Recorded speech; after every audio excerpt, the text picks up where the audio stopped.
So do I know anything about the Sherlock Holmes story, the Hound of the Baskervilles? I mean, I've heard the title. I don't think I know anything about the story itself. The adventure of the unspeakable story, the Hound of the Baskervilles. A hound it was, but not such a hound as any mortal has ever seen. Its eyes glowed with a smoldering gaze. The whole of its ox-sized body was outlined in white-hot flames.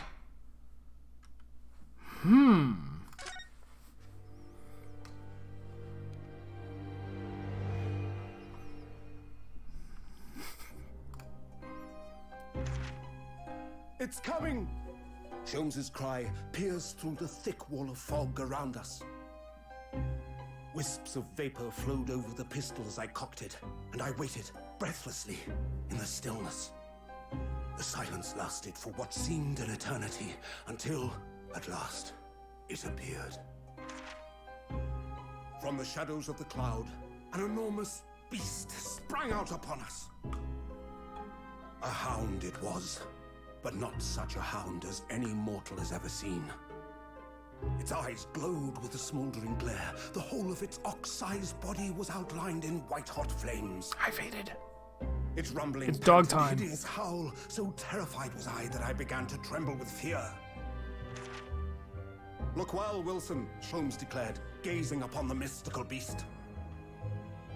For this is the diabolical Hound of the Baskervilles.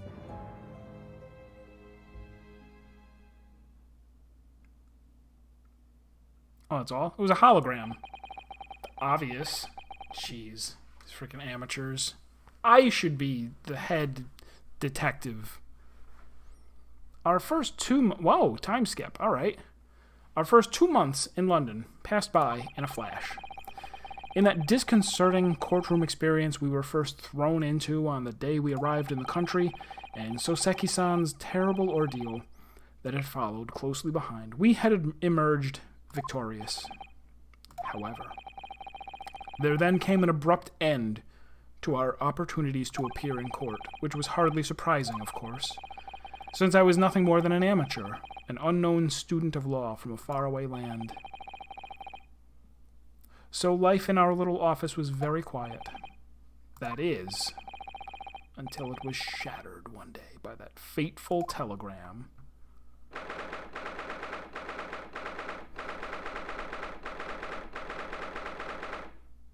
Naruhodo's legal consultancy. Oh my god, the place is still a dump. Why didn't you even clean it? They did, though. That morning, I was woken by the unreserved knocking of the door by the telegram boy. But after he'd gone, Susato-san's behavior became very obviously strange. Susato-san? Yes! Is it time to leave for court already? Let me see. What case is it today? I don't think I'm scheduled to defend anyone at the moment, am I? Oh, no, of course not. How silly of me. But I think Iris said she would make us breakfast this morning. So shall we go down to Mr. Sholmes's suite? Yes! Iris makes the most delicious breakfast food. She does, doesn't she? And once our bellies are full, we can leave for court in fighting fit form. Let me see. What case is it today? Here we go again.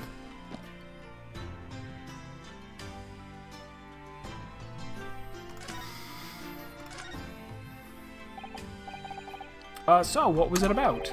The telegram that was delivered this morning, I mean. So you can't see it, but I actually have Umineko written on my whiteboard as a reminder to start watching it again. Like, come on, seriously. I wrote down three Steam games that I've been meaning to play at some point, and Umineko, and upload stuff to YouTube, and clean. I will do probably one of those by the end of 2022. Oh, a telegram. I don't know what you're talking about. Sorry, but you're not going to get away with that. Why do I have a whiteboard? I bought a whiteboard to write the word dishes on so that I would start doing the dishes. And after a few months, it worked. Well, I didn't think it would. Actually, don't give it a moment's thought. It's nothing. Nothing interesting. Boring, in fact. Ahem. It was just a boring old telegram. 3 times now she's tried and failed to convince me that it was nothing. I promise that I'll tell you about it at some point. Alright, I understand.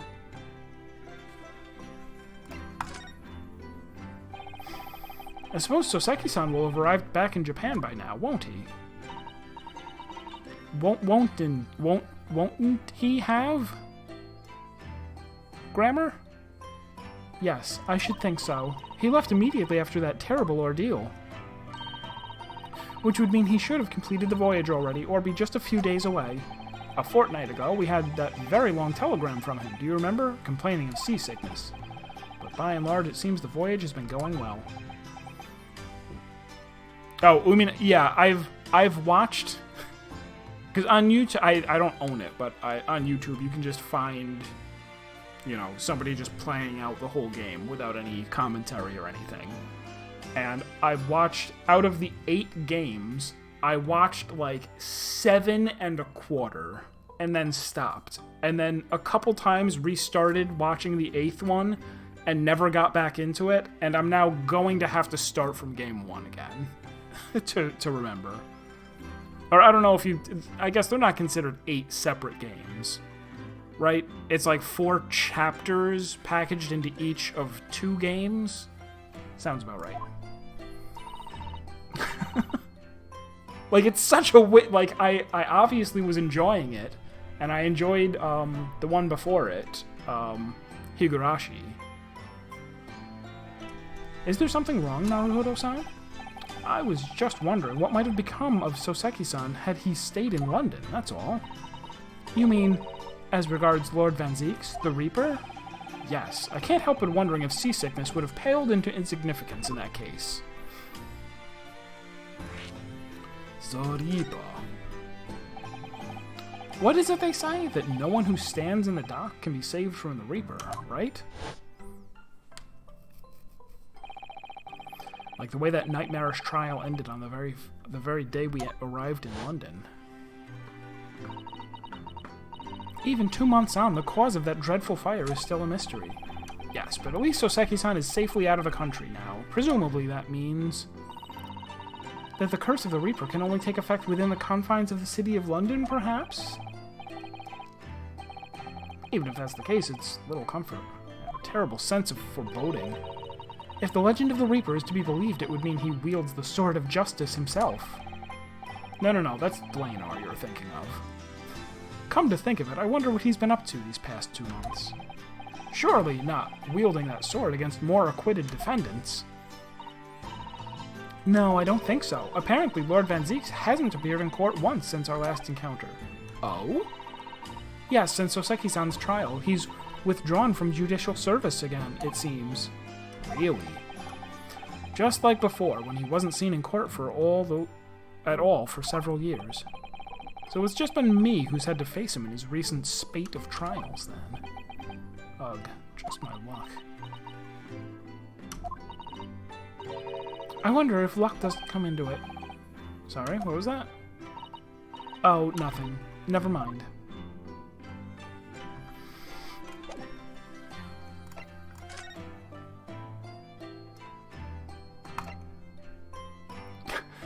You know what's kind of... So, in one hand, it's like, oh yeah, it's hard to talk about Umineko without spoilers. But on the other hand, I feel like there's almost nothing that you could say that would explain anything.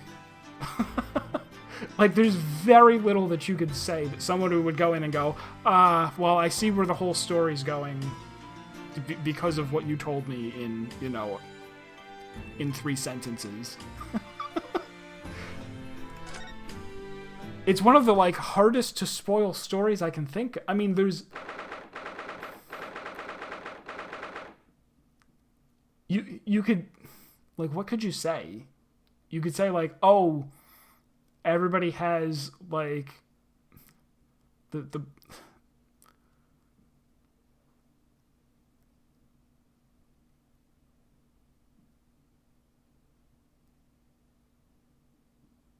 like, I'm trying to think of how it was like a twist in maybe the second chapter when it was like, oh, everybody can, like, do magic. Like, people are summoning barriers and swords and, like, lightning kicks and stuff. But maybe, I mean, I guess knowing like what the final ending is, maybe is something that could be spoiled. Morning, Bruno. Morning, Susie. I can play better than that. Good morning, Iris. Iris? What is it, Bruno? What is that terrible noise? It sounds like a cat being strangled. Ah, yes, you noticed that, did you?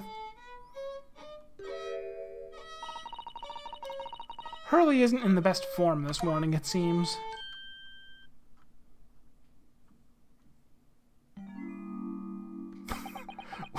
We've never heard the sad Phoenix Wright reveal sound. Hello. Hello, Mr. Sholmes. Good morning. A good morning to die, perhaps. Something happened, Mr. Sholmes? You look miserable, and the way you were playing the violin before... My analytical mind is dead. Music is dead. The world is dead. Kono sekai wa mou shindeiru. Damn this blanched existence. That's all it is, my dear fellow. Nothing of consequence. Have you met Dlanor? Yeah. Yeah, I was all the way to, like, nearly the end. And yeah, the playthroughs have been going through the little, like, the at the end of the story things as well. I'm afraid I don't understand. Well, Iris, isn't it time we ate? Some dry toast and insipid coffee for me, if that's not too much trouble. Meow.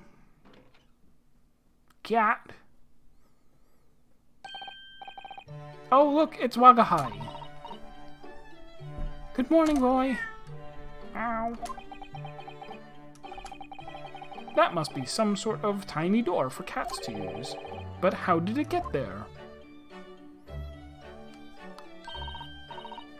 Yeah, I could see how, like, they seem to be labeled as separate from the story, but I could see how, if you were to watch without watching those, like, you would miss, like, some of the most important parts of the story. Well then, everyone, time for breakfast. Oh, wonderful. Let me help you, Iris. Oh, it would indeed be a fine day to die. I knew something looked different.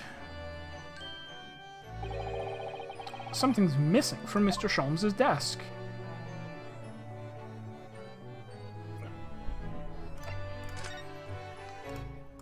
Can I take a looky-loo at it? What's missing? What is it?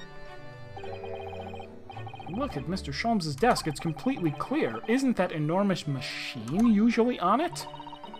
We can never hope to understand what goes on in the great detective's mind, Mr. Naruhodo. Why, next time we're invited, we may find he's vacated the entire suite. That's scarily plausible, actually. What's that? Ah, yes, the letters V and R inscribed on the wall in bullet holes. It's a dying message. Isn't it the initials of the Queen or something? It's so delightful to see it in the flesh, having read about it in the stories. It was so inspiring. I fired 100 arrows into my own wall at home to make the character for Sue of Susato, you know. Super? Perhaps there are some things the great detective does that you don't need to copy.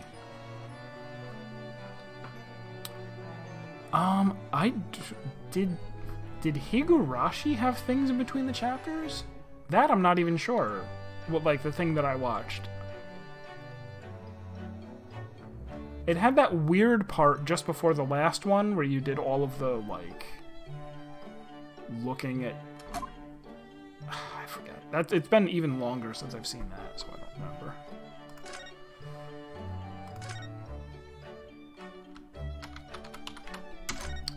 Wrong? All wrong. This is where Iris notes down ideas, isn't it? Let's see. What does it say today? Ah, the Bascom Valley Mystery. How intriguing! It must be the title of Iris's latest work. Oh my. I wonder what fantastic tale awaits us. Susada-san looks like an angel, but I bet she's dreaming of the most unsavory crime you could imagine. In Higurashi? That's so weird.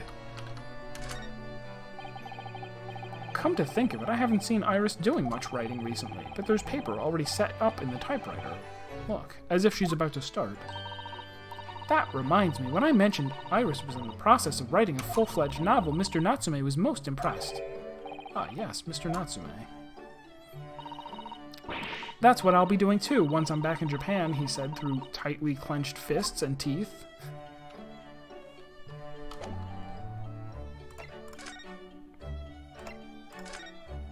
Where'd your thing go? Mr. Sholmes, I don't like to pry, but... Your desk looks rather empty today. Well done, Mr. Sato. Your observational skills do you credit. Oh no, Mr. Sholmes, they pale into insignificance when compared to yours. You'd struggle not to notice, wouldn't you? You mean Hurley's great analytoscope? That's at Windy Banks now. Sorry? It's at a Windy Bank? No, Windy Banks. The pawnbrokery. Pawn? What? You mean you've pawned that enormous machine of yours? It has some considerable value, you see, quite undeservingly. But isn't it a very important machine for your work? I do wish you had consulted us if your situation had become so desperate. I should have gladly passed what little income I have to you. Dear madame, things are far from desperate. But the pawnbroker has your wonderful machine. How can it be anything but desperate? Making use of a pawnbrokery is quite ordinary here in London, I assure you. It is? Doesn't sound ordinary at all. It would seem that neither of you fully understand how pawnbroking works. Oh, what's to understand exactly? How pawnbroking works.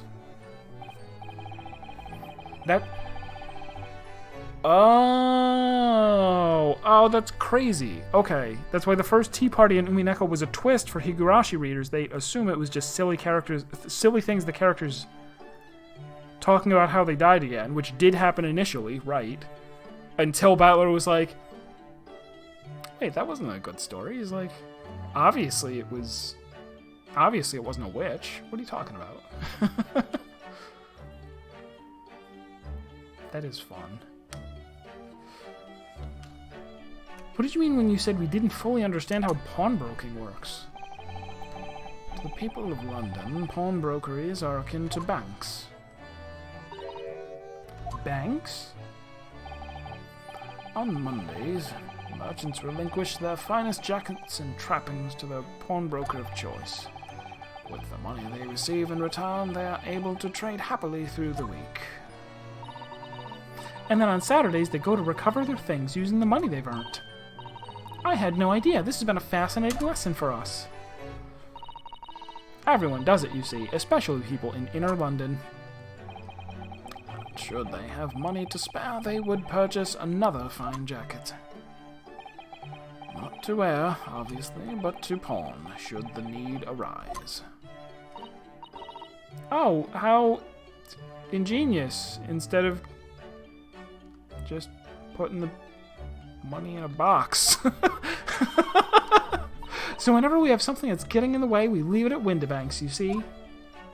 A pawnbrokery can be thought of as an extremely secure vault.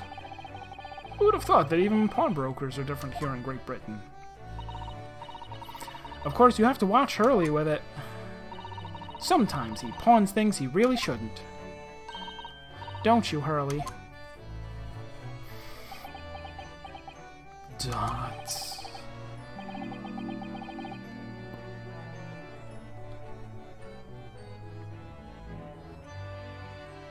Ah, yeah, I mean, I assume, yeah, that a pawn shop is supposed to be, like, you go leave something there, and take the money, and then you're supposed to return by a certain date to pay it back with interest, otherwise they take the thing and sell it, and that's why you can buy things at a pawn shop. What does it matter? The world is dead to me now.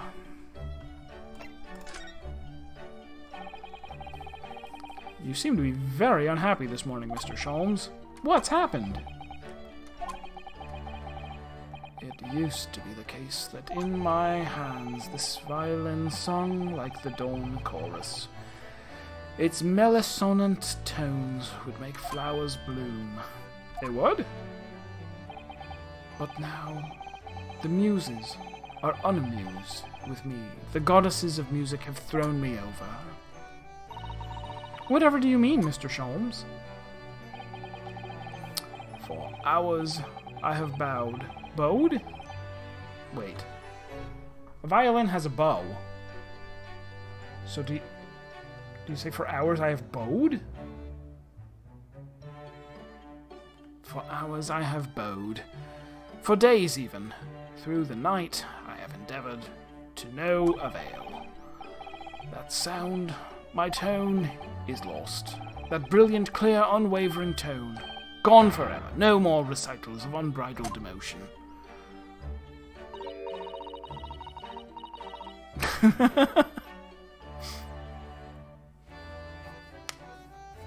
Well, you haven't been practicing much lately, have you, Hurley? Bowed? I would think so, yeah. It's a bow. It's a bow, so you bow with it. Don't worry, I'm sure it will come back to you in time. Heed my words, Mr. Naruhodo. The goddesses of the arts are fickle. One day they bestow genius on a man, the next they unmercifully withdraw it. Oh, dear. Arg! Why is this happening to me? If they take the turn I have for the violin from me, what is left, for pity's sake? What is left?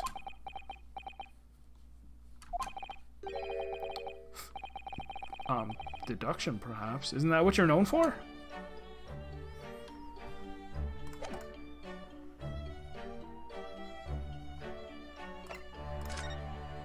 Oh, I got nowhere to go.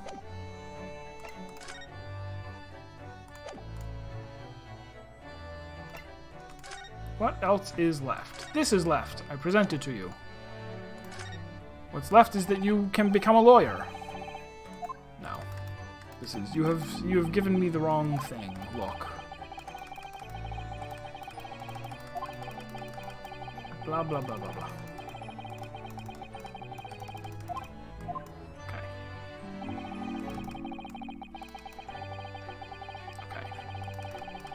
Okay. Alright, stop. Frickin' come on already.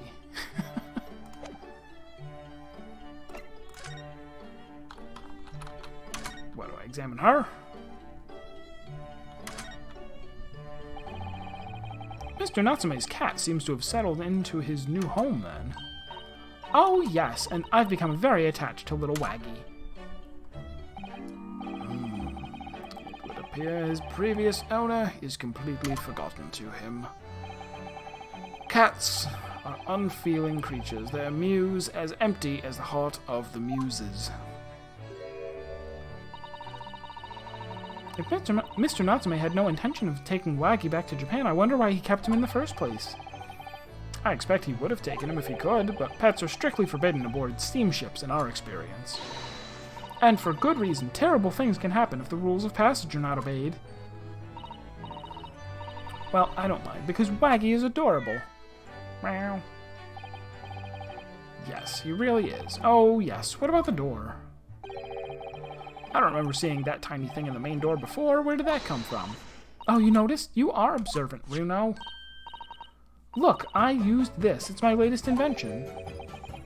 What is that? I call it the Cat Flapomat. Gosh, a machine for making doors just for cats? That's right, it can make a cat flap for a little furry friend like Waggy in seconds. And it can do it in any door at all, no matter what it's made of. It's very powerful, you see. Wouldn't it have been quicker to just make the cat flap rather than making a machine to make the cat flap?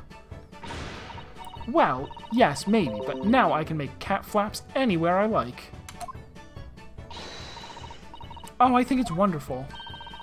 You must make one for us in the door of the office upstairs, Iris. She really knows how to come up with unconventional inventions, this girl, and all inventors in every piece of media. Have they ever made an inventor who just invented normal stuff? Oh, what was that? Wagahai?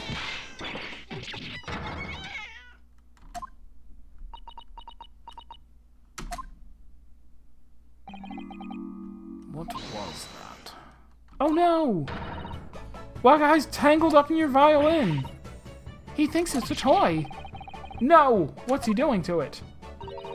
Oh dear. Mr. Sholmes's precious violin. Why should I care? What? I shouldn't be surprised. If the cat is a more accomplished musician than I am. Yeah, one of the future Exactly. Exactly what I was thinking of without thinking of it. Steins Gate inventor.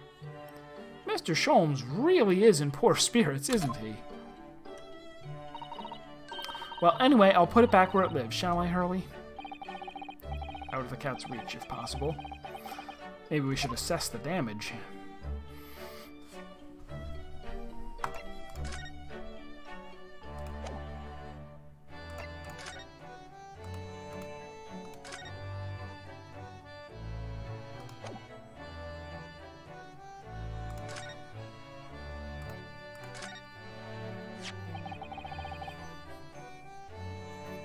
So this is the violin, is it? It's a Stradivarius, one of the finest violins in the world, made by the renowned Italian luthier Antonio Stradivari. Oh, I see. Anything special to me. I happened upon it covered in dust, languishing in a pawn shop down a nondescript back alley. The broker had no idea of its value, so I was able to purchase it for a mere 55 shillings. A mere 55 pence. How honorable of you. And until today, it has been my faithful companion in every great Paganini-inspired performance I have made. I ask you, is there any reason to live in a world devoid of music, to tolerate this blanched existence? No. There is none.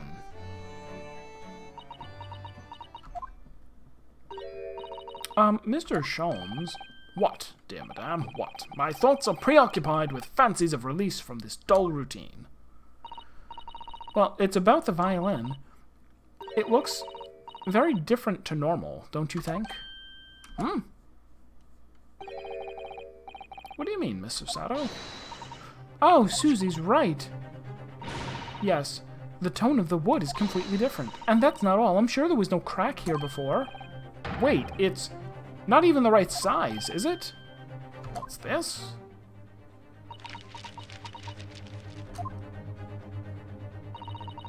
I'm terribly sorry to have to tell you this, Mr. Sholmes, but that instrument isn't a violin at all. Then what? I believe it's an entirely different instrument called a viola. What?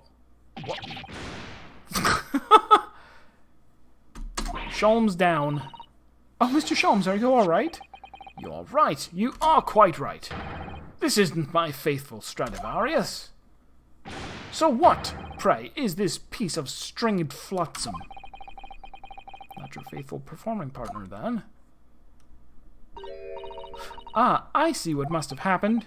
You do, Iris? This is just a simple mix-up.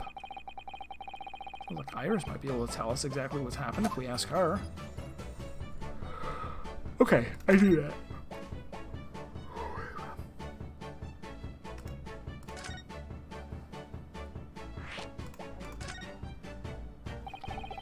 What did you mean by a mix-up, Iris? Well, you see, this viola, I mean, was at Windibank's until last week. At the pawnbroker's? Not Mr. Sholmes' beloved music partner. There is a proverb from the East with which you are no doubt familiar, my dear fellows. Heaton should know as well, versed as he is in Japanese proverbs. Always let a beloved child travel. Or, Itsumo Kodomo Aishite Tabimasu. Got him. Exactly right. Yes, indeed. So you sent your beloved violin to the pawnbrokers in hope that it would experience personal growth? Oh, what a wonderful idea. Last week, I pawned my great analytoscope in order to release my precious instrument, but it would appear Mr. Windibank mistakenly furnished me with this tawdry fiddle instead. But my ears cannot be deceived by the hollow timbre of this piece of timber. No, but your every sense was deceived by the fact that it just had strings. Pshaw. A fine state of affairs this is, and why I always say, Mr. Naruhodo, never trust a pawnbroker. They will try to fiddle you every time. But earlier you told us that you could think of a pawnbrokery as an extremely secure vault. But what about the Hound of the Baskervilles? Come, Mr. Naruhodo, dilly-dallying will get you nowhere. Sorry? Crunching your toast with that vacant aspect, fressing your coffee so obtusely fressing, I must know.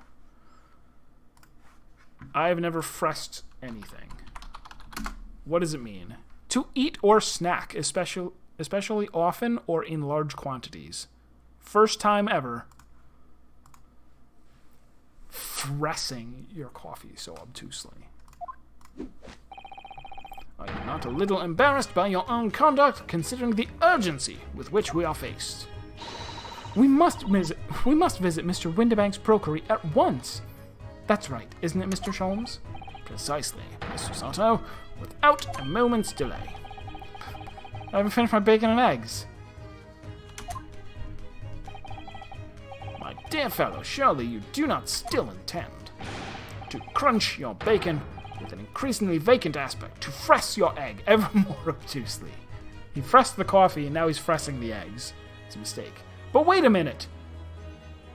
Did they eat bacon for breakfast 100 years ago? Because I've heard that the reason that Americans eat bacon for breakfast is because of, don't tell me,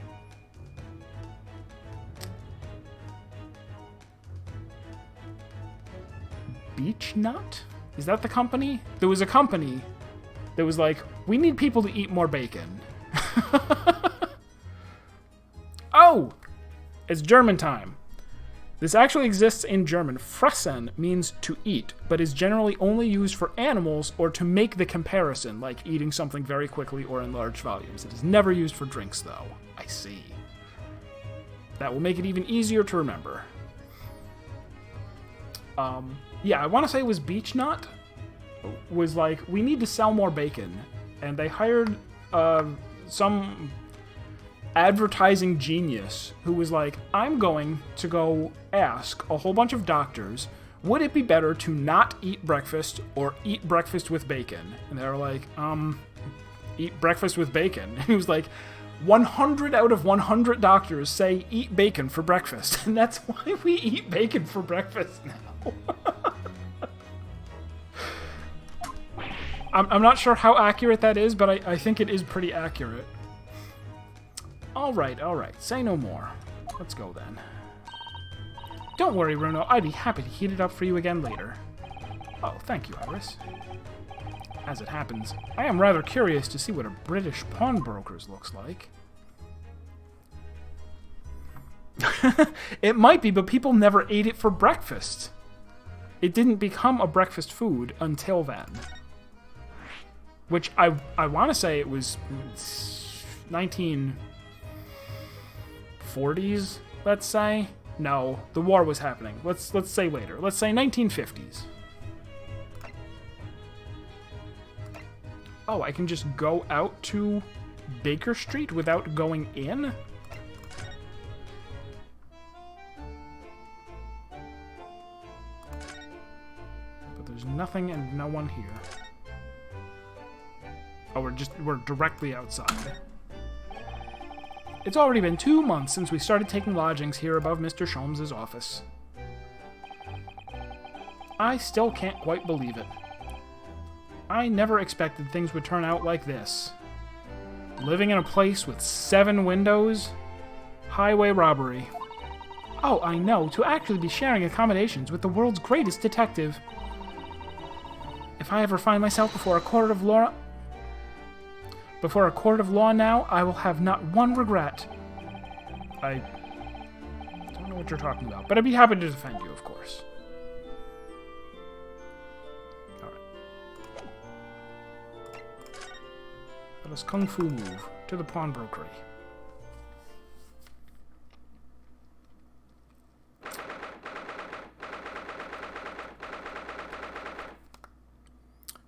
Is that a Nickelodeon? It could be. I'm gonna look at it. First thing. So this is a British pawnbrokery. Oh my, there are all sorts of tools and contraptions in here that I've never laid eyes on before. Ah, Susato-san, and that spark of wonder in your eyes. You can't wait to scour the shelves, can you? I get the impression you enjoy places like this. Oh yes, I don't know why, but seeing such a lot of things I don't understand is a real thrill for me. My dear fellows, let us not forget why we are here. Excuse me. Oh, Mr. Sholmes. We are calling on matters of business, not pleasure. And clearly, Mr. Sholmes means business too, judging by the spark of fury in his eyes. Oh, Mr. Sholmes, sir, welcome back. Did you hear that brazen welcome? Well, yes. We are potential customers, after all. We are disgruntled customers, Mr. Naruhodo, and it's time to inform Mr. Winterbank of our ire. Come! The fight is afoot. But I want to look at your Nickelodeon first. Is that what it is?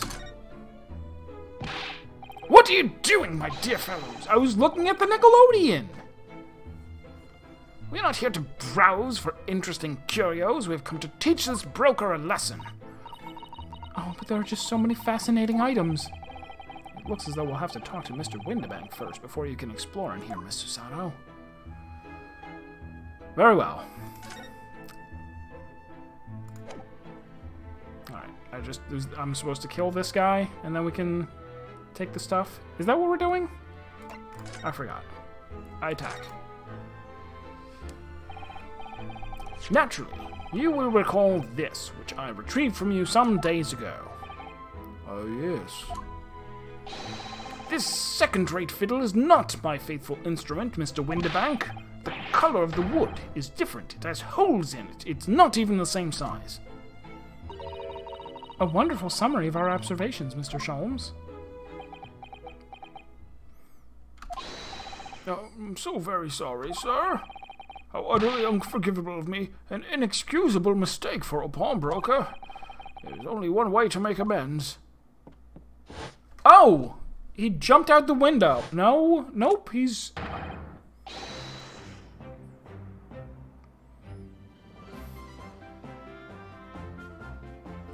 This is awfully whimsical music. for judging by,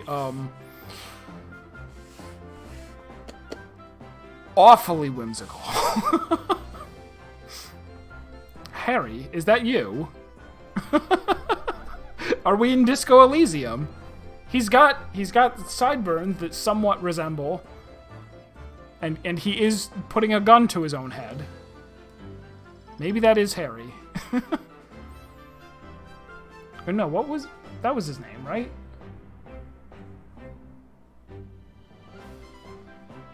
What was his last? I forget. I shall have to take my own life. I don't think that would be necessary, do you?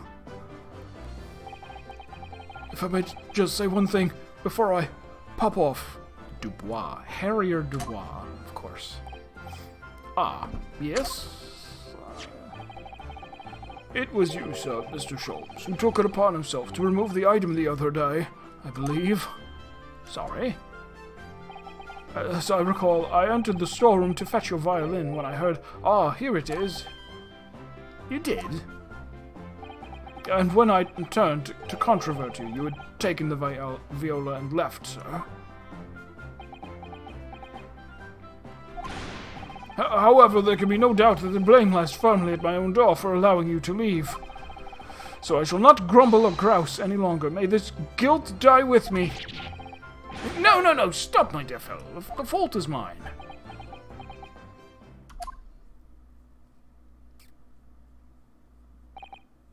Phew. It would appear that the fight is over. I do humbly apologize, Mr. Winterbank. Evidently my questionable disposition precipitated this tragedy. Well, you wouldn't be Mr. Sherlock Holmes without that questionable disposition, would you? I do believe you may be right, sir. It's either laugh or cry, I suppose. You are, it must be said, one of my more challenging customers. I needn't remind you of the peculiar collection of items you've brought through my door in the past. Oh, peculiar items? In the extreme, madam. For example, the unpublished manuscript of an eponymous work, the novels of Sherlock Holmes, or some such. Oh my, a new full-fledged novel? And unpublished? A story I've yet to read, you mean? Ugh! Forgive me. Wait, before you die, you must tell me... Tell me more about the story and then shoot yourself. In that order, please. Can I look around your shop yet? I must know more. Tell me everything. Wow, Susato-san is really fired up now. Is there really an unpublished story under this very roof? Well, one day the gentleman here brought in an old metal chest, you see. I should like to entrust this to your care for a while, Mr. Winterbank. For a chest like that, 1 shilling, sir, not a farthing more. Not 5 pence more. It houses something of great value indeed. The latest manuscript, recounting the adventures of one Mr. Sherlock Holmes. Excuse me. Almost said my name wrong. I beg your pardon, a manuscript? You wish to deposit a manuscript? Indeed I do, for I am confident it will be quite safe here. And that was that. As such, Mr. Sholmes' latest tale of otherworldly mystery lies dormant in my storeroom. Mr. Sholmes, is that really true? Do I sense that someone doesn't want to talk about this? I continue to pay your fee, do I not? Then kindly continue to store my belongings securely. Of course, sir. Of course. They're safe and sound with me, I assure you, on my life. This is all very strange.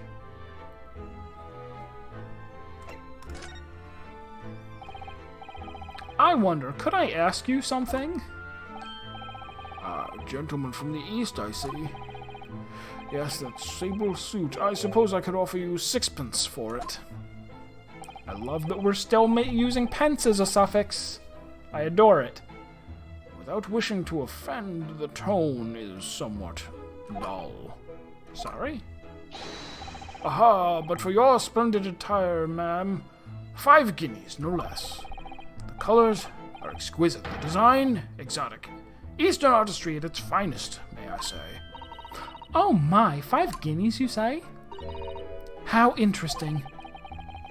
Why do I feel as though I've suffered some sort of defeat here? Actually, I was hoping to ask you about your business. I've heard it said that pawnbrokers are used rather like banks here in London. Yes, sir. Indeed. Many of my customers utilize the establishment as you describe.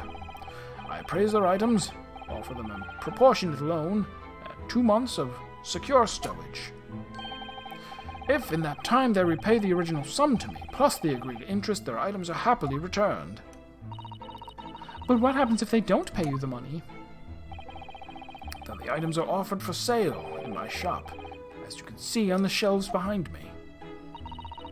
So you never sell items before the 2 months has passed, then? That's right, ma'am. That's right. Which means some considerable responsibility rests on my shoulders. Should a customer's precious belongings be lost, the only recompense is for me to end it all. The very idea, Mr. Winterbank, is an absurdity. One should never talk of one's demise so casually. Says the man who was telling us all it was a good day to die only this morning. And let us not forget that I have already helped you take measures to ensure such a tragedy never occurs. Oh? What sort of measures? I engineered a simple device, which Mr. Winterbank has installed here in his shop. It assigns each item a non-fungible token. I call it the red-handed recorder. Is that not so, Mr. Winterbank?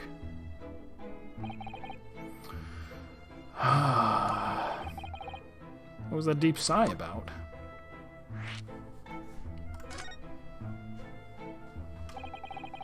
What on earth is a red-handed recorder?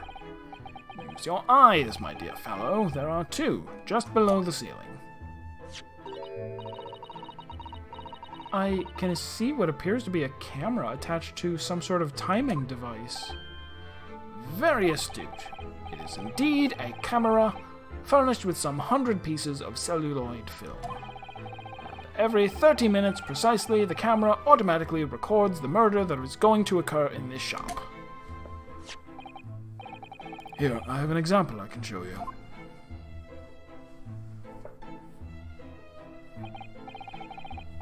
Oh yes, a print from the camera set to record the activity at the shop counter. I developed a special type of film, so sensitive it produces a crystal clear image even in darkness. Dog. I see the dog. I found the Hound of the Baskervilles. There we go. Mystery solved. It's his dog. Really? That's extraordinary. Yes, you can clearly see the counter and the door behind it. Look.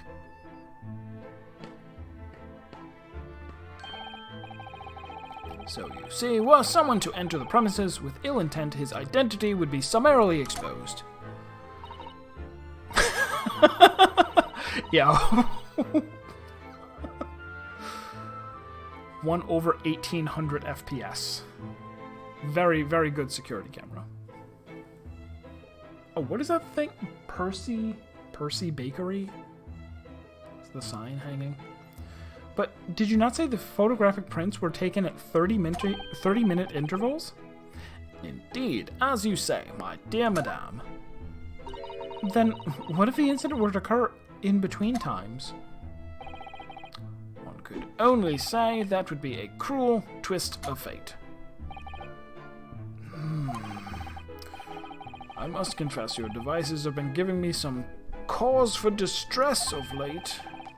I beg your pardon, Mr. Winterbank. Surely they are anything but distressing. Reassuring is the word. It's the cost of the film, sir. We most graciously placed not one but 2 cameras in my shop after all, which means I must pay for nigh on 100 utterly useless prints every single day. I'm afraid the cost of the film will break me before I'm very much older.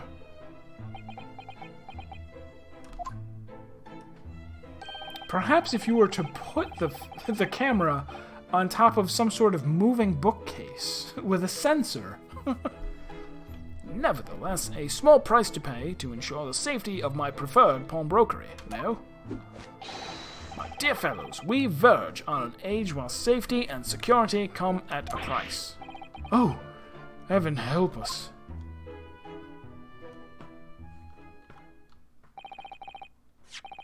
I bet the camera is actually a clock. Could be. I don't know. Now then, Mr. Sholmes, allow me to return your precious violin. Ah, the very thing. Thank you, Mr. Winterbank. Perhaps this might mark the end of the peculiar items you try to pop, eh? Because if anything were to happen...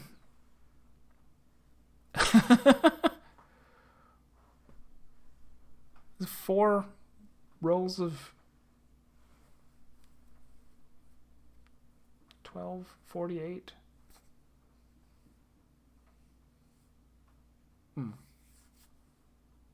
Does it develop it only when there's an well, who knows? Who knows? We'll see. Because if anything were to happen to one of them, this would be the only answer. I really think you ought to stop waving that gun around. Someone could get hurt. Fear not. Sorry? I only loaded a single bullet, so no one but myself could possibly be harmed. That's not really what I meant. Good day to you, then, Mr. Winterbank. It's been a pleasure, as always, Mr. Sholmes. So, Mr. Naruhodo, now we can explore at last.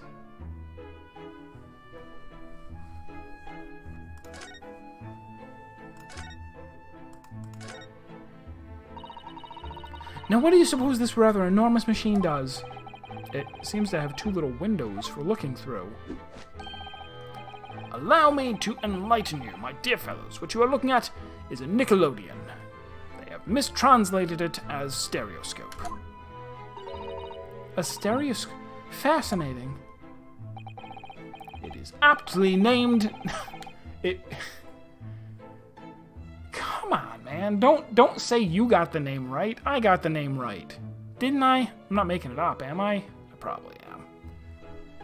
Or is a Nickelodeon where they put the stereoscopes? I get it. Look through the eyepieces and see for yourself. Oh, I should be delighted to. Excuse me a moment while I just have a look. You need to put a nickel in. Before you do, there is something I should point out. My dear fellows, in order to see the image properly, stereoscopically as it were, you will need to be cross-eyed. However, if that is beyond you, it is of little consequence today. Alright then. I'm going to try it.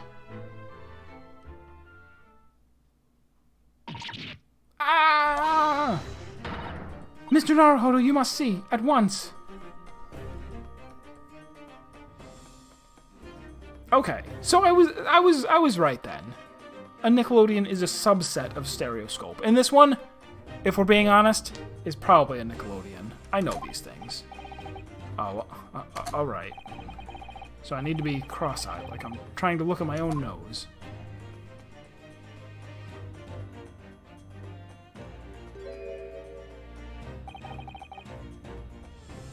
I'm doing it. It's working. It's not working that well, though, because I'm very nearsighted in my left eye, so these things never work for me. No, can I do it?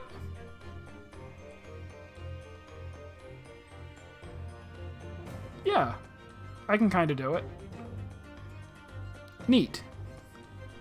What the? I don't believe it. It's just a photographic print, but it seems like you could reach out and touch it. Yes, the sense of depth is startling, is it not? Stereoscopes are one of London's many fads.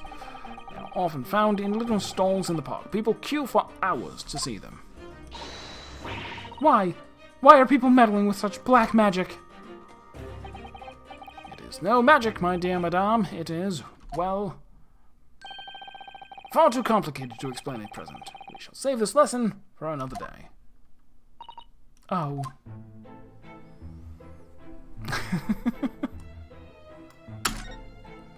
Dolls. Creepy. Oh. Nope, nothing out of place there.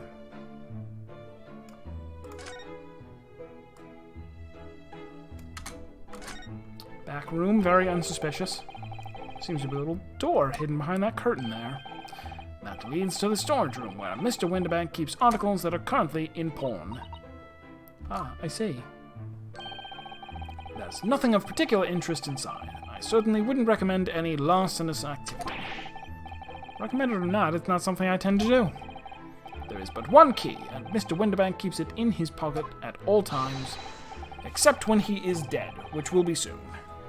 Before he sleeps, he places it into a small pot, which he slides under his pillow. How on earth do you know about that, Mr. Sholmes? I am a detective, sir. It is my business to know what others do not.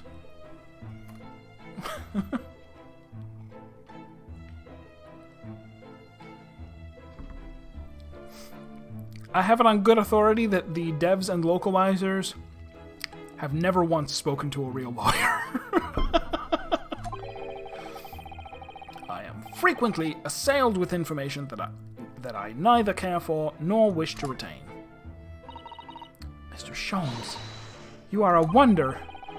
The prime suspect if this pawnbrokery is ever burgled.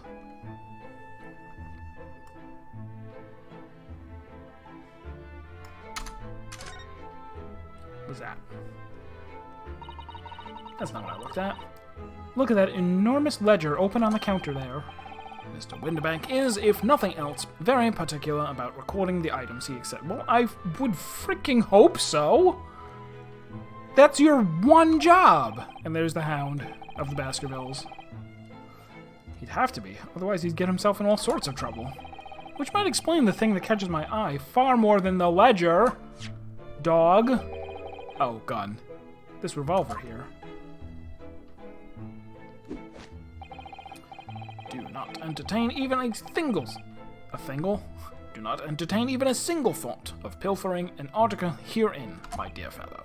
I assure you, Mr. Winterbank would not hesitate to draw that weapon with a speed belying his portly size.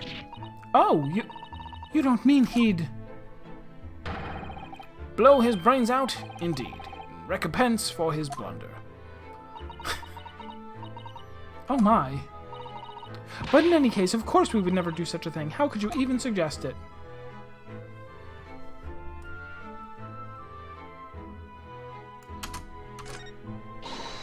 Look at this. What could this lovely, big, shiny box be? I wasn't either. I should have taken note of his trigger discipline.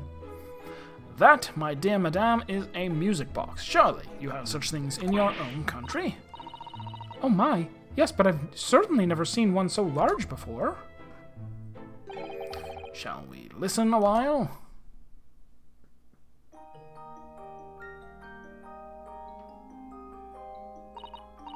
Ah, what a sublime sound. It's like the music of angels. Never heard anything like it before in my life. This particular specimen is of the larger variety, commonly found in public houses and restaurants. There is a metal disc inside on which the notes to be played are recorded. Simply by replacing the disc with another, any music you care to imagine can be played. My goodness, what a simply delightful machine. Indeed, though their popularity has waned recently with the development of the gramophone, of course.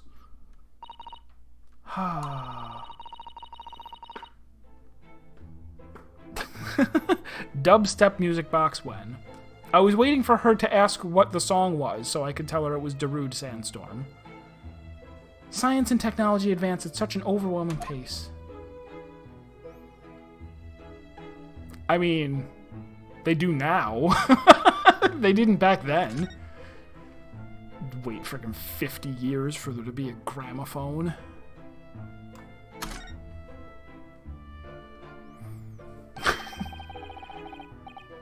not a calendar you could easily miss, is it? 15th April, today's British date. Yes, that's not for sale, I must point out. It is in the Eastern-style page-a-day calendar. Every night at midnight, I tear off the front page to reveal the following day's date. The perfect calendar for a tearaway fellow such as yourself, Mr. Winterbank. And who was it who walked out of here with the wrong violin before? Well, when the agreed storage period has passed without repayment, articles are forfeited, you see. So I have to keep a close eye on the date. It's something of a pawnbroker's obsession, you might say. Yeah, April 15th. And it's just large enough to be read from one of those cameras. You got the right idea.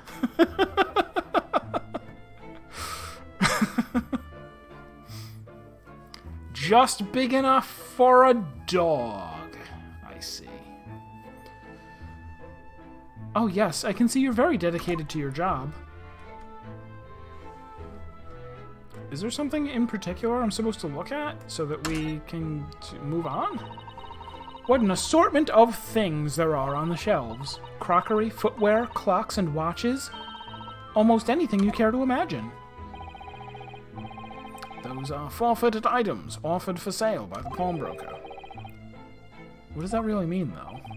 When you pawn, or colloquially pop, an item, the broker loans you money against its worth. He stores the item for an agreed period of time, after which the loan must be repaid. If not, he is free to display it in his shop for sale at a price of his choosing. Oh, yes. Now you've explained it, I'm noticing little price tags and everything. Of course, simply by paying the agreed interest on the loan, one can extend the period of safekeeping.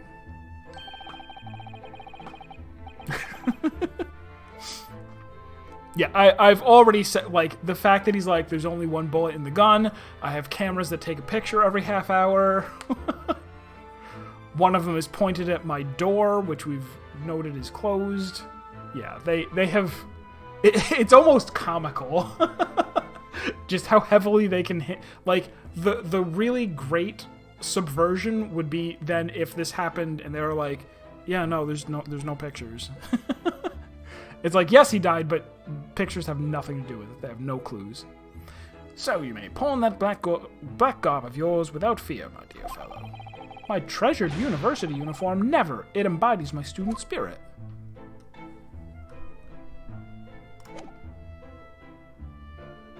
So if I say move, usually they spend more time investigating here. Okay. And I can't converse. So we'll keep on examining on.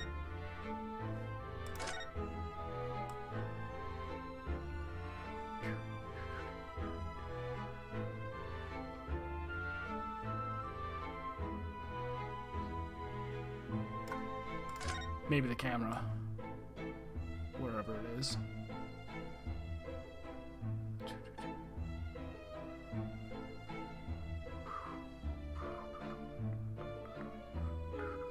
Oh, there was something. Look at this, whatever could it be used for? Yeah, by spirit of my uniform, I meant the ghost. I have no idea. Ah. There's a small catch just here. Look. We're going to open it, aren't we? Oh my, that's amazing. It has some sort of spring-loaded mechanism. Which we'll never manage to put back the way it was before. What are you two doing? What? Us? Nothing. No, nothing at all. It was like that when we came in. Whatever this device is, it seems to have a pair of little windows to look through if you can pay the tax. I feel as though I've seen something rather similar to this elsewhere. What? Only toppings for it? That ain't fair, and you know it. This article is barely worth a penny, miss. I cannot offer more. Sounds like there's an argument brewing over by the counter. Come on, that can't be right. Have you even had a proper butcher's at it? Oh, wait, is this... Oh, it's the girl. It's the girl. I should have known. I've seen all I need to see, young girl. Wait, don't we know? I'm sure I recognize her. Oh, yes, it's the young lady from Mr. McGilda's trial 2 months ago. Her name is Gina Lestrade, my lord. She's a chancer, earns her crust among large crowds, relieving people of their purses. Oh, it's commonly called a pickpocket.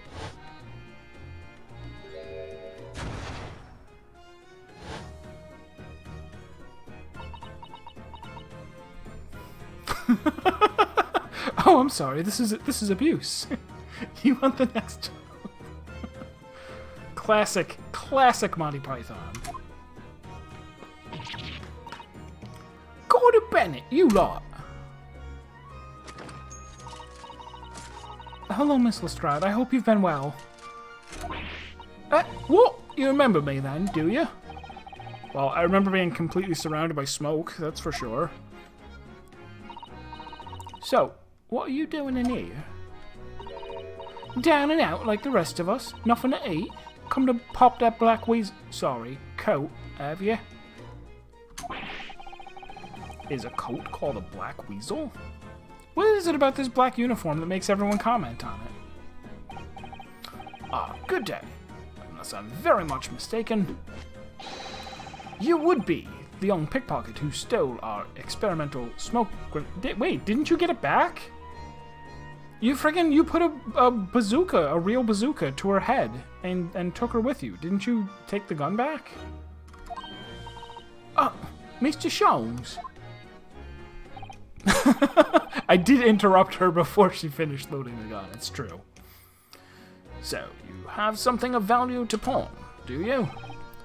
Allow me to see the article, and I shall negotiate with Mr. Windibank on your behalf. Pull the other one. I don't need no help from some stuck-up D.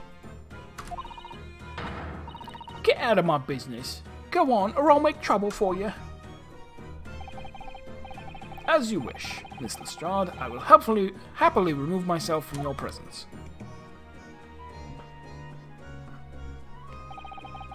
He's really done it. He's gone. I'm sorry, but as I said, there really is no room for negotiation here. What is that thing he has in his hand? Some kind of metal disc? Metal Gear. Noja, it is Heaton, and it is a detective game of sorts. Hey you, go on. Leave me alone. Oh, Miss Lestrade, just pretend we aren't here. We shan't be offended in the slightest. Susato-san can really stand her ground when she wants to. Whatever. I guess I'm conversing with her now. Somehow, I didn't really think you were the sort of person who'd use a pawnbroker, Miss Lestrade. Yeah, well, I am, alright. I'm a Londoner, just like everyone else. A problem, is it? No, not at all. It's just that, well... Oh, I get it. I know what you're thinking. That thing probably don't even belong to her. Probably got it on the dive, didn't she? Yeah, I can see it written all over your Chevy Chase. Well, might have been thinking something along those lines. You're not going to deny it, Mr. Naruhodo? Alright then, I'm just going to come out and ask you straight. Do you pawn things that you steal from other people? Well, I don't know how best to answer that, really. Suppose. Sometimes. You're not going to deny it either, Miss Lestrade? But not this time, alright? I swear, that thing belongs to me. The disc that Mr. Windibank is holding. Perhaps we should see what he has to say about all this.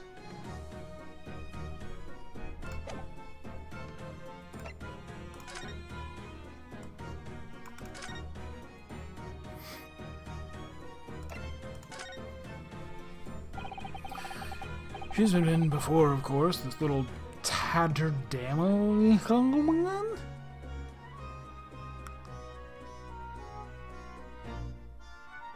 Tatterdam...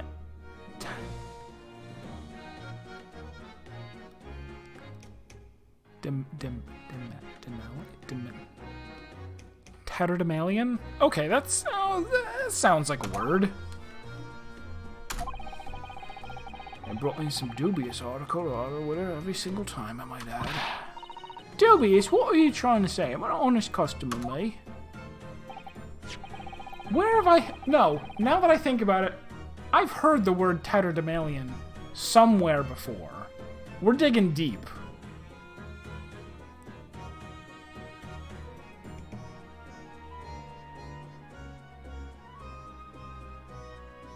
So like a Looney Tunes where somebody says it? I'll find out. Mark my words. So, is there something dubious about the disc she brought in today? Well, if only... Would that it twere so simple.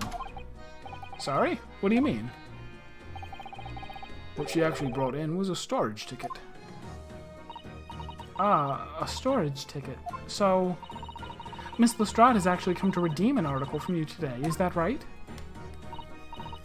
Yeah, that's right. A girl like me has a lot of stuff what needs storing. Alright, yes, that's definitely dubious. It is not my middle name. The article in question would have been forfeited at midnight tonight, but as she gave me the ticket for it and we paid both the loan and the interest, I was obliged to return the article to her. But what was the article? Do tell us, Mr. Windibank. The little scamp is wearing it, ma'am. It's the overcoat. Oh, okay. It's the overcoat that she redeemed. Oh. What? What's wrong with that? It fits, don't it? That means it's mine, so of course it does. So what about the disc then? How does that come into all this? The disc is something else. A new article to pawn. The girl and I can agree to... If the girl and I can agree to a price.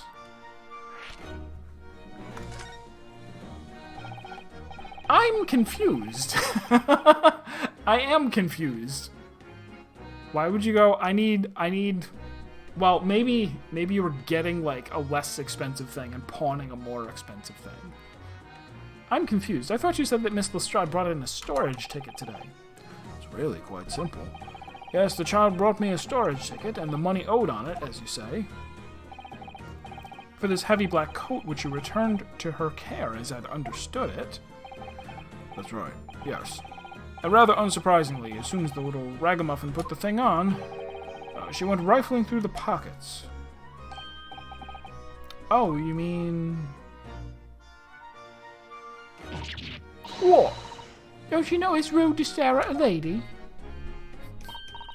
Ah, I see. So it came from the pocket of the overcoat, did it? If you mean this disc, then yes, exactly, ma'am. And she immediately tried to pawn it. For quite a high price as well. This is all rather suspicious, I think. Give it up. I'm just trying to pawn something like anyone else would. Miss Lestrade, may I ask who deposited the overcoat here in the first place? Oh, well, me. Doesn't really appear to be your size. Me old man. It's me old man's, ain't it? Is it Miss Lestrade? Yes, this is definitely all rather suspicious. Off to jail with you. Guilty beyond a reasonable doubt. Out of my way, please. Who's that? Ah, the murderer. Who's this picture postcard English gentleman?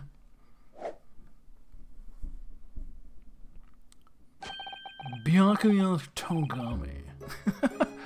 Good day to you, ladies, gentlemen.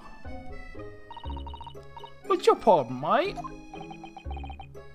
There is no problem, as long as you remove yourself. I've a matter to discuss with the proprietor.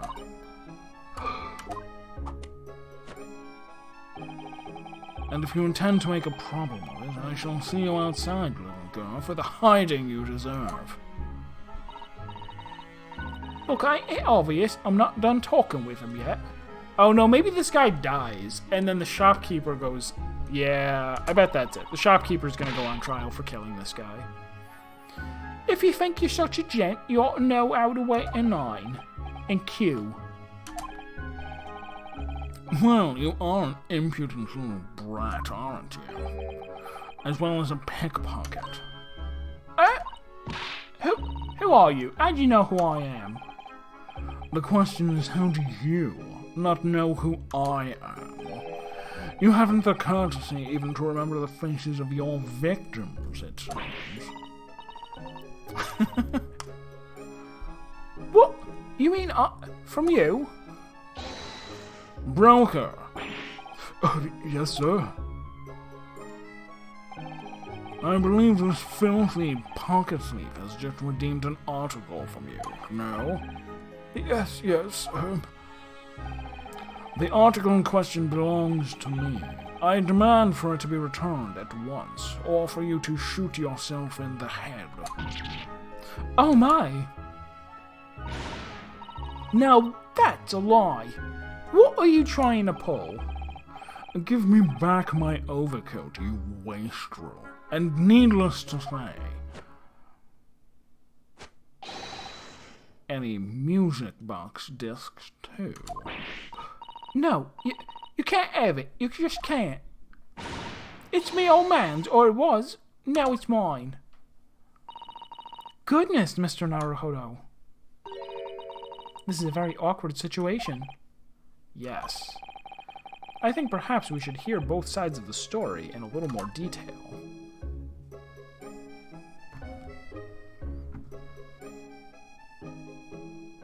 Actually, we're like 8:45. Maybe right here. Yeah. Maybe right here we'll call it a night.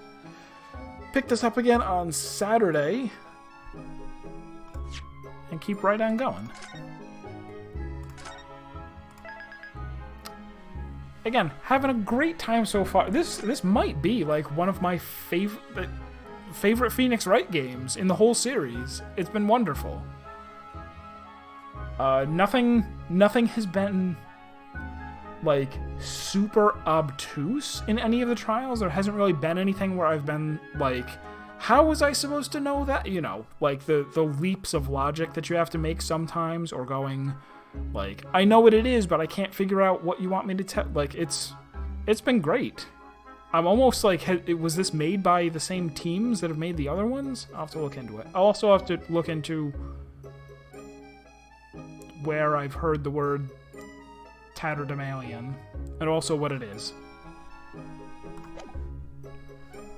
Alright, so that is it for today. Thank you guys for being here. It's wonderful to see everybody.